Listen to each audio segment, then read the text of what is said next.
Hello అండి, పనిచేస్తుందా? ఈ సినిమా March 8th రిలీజ్ అవ్వడం యాక్చువల్లీ అంటే 4 years 6 years నుంచి కష్టపడి సినిమా చేస్తున్నారు. కానీ ఈ సినిమా కరెక్ట్గా వచ్చి March 8th రిలీజ్ అవ్వడం నిజంగా ఆ శివుడు ఆజ్ఞ, ఆ పరమేశ్వరుడి ఆశీర్వాదంతో ఈ సినిమా రిలీజ్ అవుతుంది.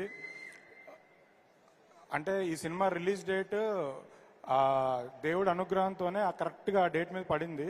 అది ఎందుకో మీకు సినిమా చూసిన తర్వాత మీకే అందరికి అర్థం అవుతుంది. మాస్ కా దాస్ విశ్వక్సేన్ గారు ఇందాక మాస్కి ఆయన డెఫినేషన్ చెప్పారు. మాస్ అంటే మాసెస్ ఎక్కువ మంది చూస్తే మాస్ హీరో అని. కానీ నిజంగా అంటే చాలా మందికి ఒక డౌట్ ఉంది, ఏదో క్లాస్ సినిమా అని అదని ఇదని. నేను ఈ సినిమా చూశాను. మాస్ కా దాస్ హీరో విశ్వక్సేన్ ఏంటో ఈ సినిమా చూపిస్తుంది మీకు. అంటే గూస్ బంప్స్ నెక్స్ట్ లెవెల్లో ఉంటుంది ఈ సినిమా. మీరందరూ అంటే మీరు ఎంత ఎక్స్పెక్టేషన్స్తో సినిమాకి వెళ్ళినా అంతకన్నా డబల్ థ్రిల్ అవుతారు ఈ సినిమా చూసి.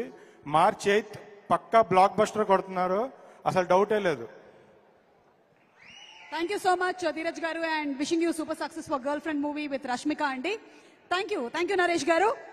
అండ్ అలాగే ఈ రోజు మన కార్యక్రమానికి ప్రత్యేక అతిథిగా విచ్చేసినటువంటి విశిష్ట గారిని